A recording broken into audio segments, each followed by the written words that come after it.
the startup person who has presented was not in tune with the audience.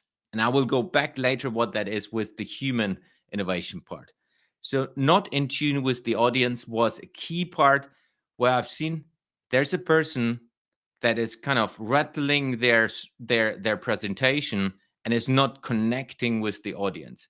Super mistake. And I get it when you're a startup founder or a CEO or a business developer inside of a startup, you're kind of focused towards, hey, how do I get funding? How do I sell my product? The difficult part in this setting was that if you're not in tune with the audience, which means, hey, it's like 200 people sitting in front of you and they're all disconnected from you as the speaker. Big mistake from 80% of the startup founders. There have been good examples. I will go in the end of this episode, I will go into the very good examples and even name two startups. I have no connection to these startups. I've never talked to them.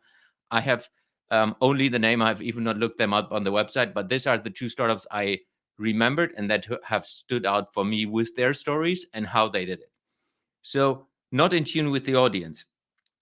A key part for me is when you are on stage, and it doesn't matter if you're a startup or in any other stage, you need to connect to your audience. And there are super small tips how you could do this. So, for example, the startup founders went on stage and said, "Hey, this is me. This is who I am." And yes, that's good. But you could ask, like, who's in the audience? Are you investors? Are you corporates? Are you startups? Whatever. So you get a sense of the room.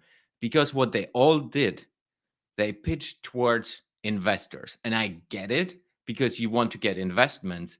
But if you understand who is sitting in the audience, you could say things differently. So an investor is interested in different things than a corporate investor or a customer or other startup founders. So if you're speaking in front of the audience, you need to understand who you speak and how you speak.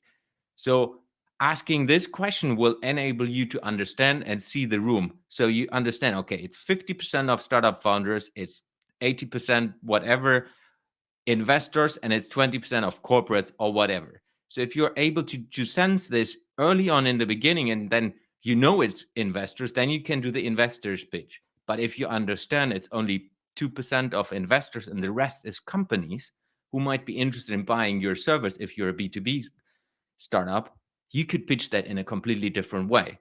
And I think that was a missing point for a lot of startups in that conference.